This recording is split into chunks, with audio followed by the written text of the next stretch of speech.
Hello বন্ধুরা, তোমরা কেমন আছো? আশা করছি তোমরা খুবই ভালো আছো। আমিও খুবই ভালো আছি। ভালো না থাকলে হবে না, কারণ আমার কবুসোনার বার্থডে সব কিছু সুন্দরভাবে আয়োজন করা হবে, সেই কারণে ভালো থাকতেই হবে।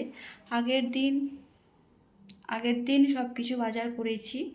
সকালবেলা একবার গিয়েছিলাম, আবার সন্ধ্যাবেলা একবার গিয়েছিলাম। আমি একা যাইনি, তোমাদের দাদাভাইও ছিল।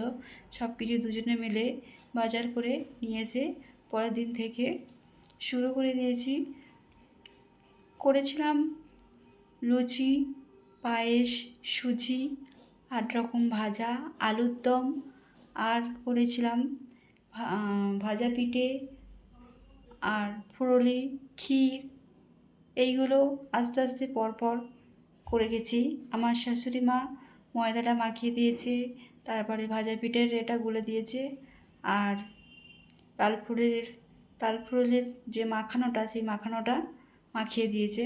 তারপরে আমি করেছি বাসনপত্রগুলো, ঠাকুরের অনেক বাসনপত্র ছিল, সেগুলোও মেজে দিয়েছি। এই দেখো, এবার আমার পুষ্পাঞ্জলি দেওয়া হয়ে গেছে। তো তারপরে হবে আরতি। আরতি অনেক কিছুই ছিল না, যেটা আমি জানতাম না যে আরতি করবে বলে।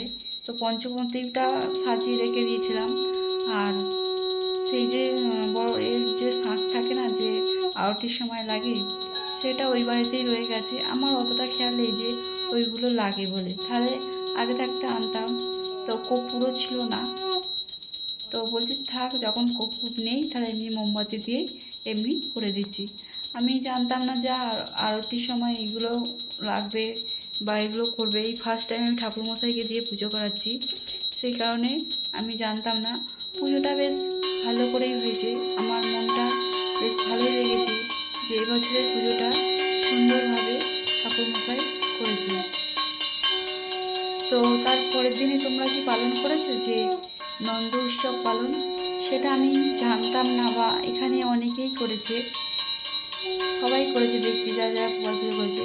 কিন্তু আমি এই প্রথমের দিন যেটা গোপাল পুজো, সেটা করেছি। আর পরের দিনটা আমি খুব জানি না ওটা, এখন জেনে গেছি। তাহলে পরের দিনই মানে যেটা নন্দ উৎসব, সেই এটা আমি করব। যে পরের দিনে অনেকেই আমাদের আজকে প্রসাদ দিয়ে গেছে, খিচুড়ি, পায়েস। তো আমার সেটা করা হয়নি। আমি মানে ওই দিনকেই সব কিছু পায়েস আরে সব কিছু ওই দিনেই করে দিয়েছি। ভিডিওটা ভালো লাগলে একটু লাইক কমেন্ট করবেন। ভালো থাকবেন, সুস্থ থাকবেন।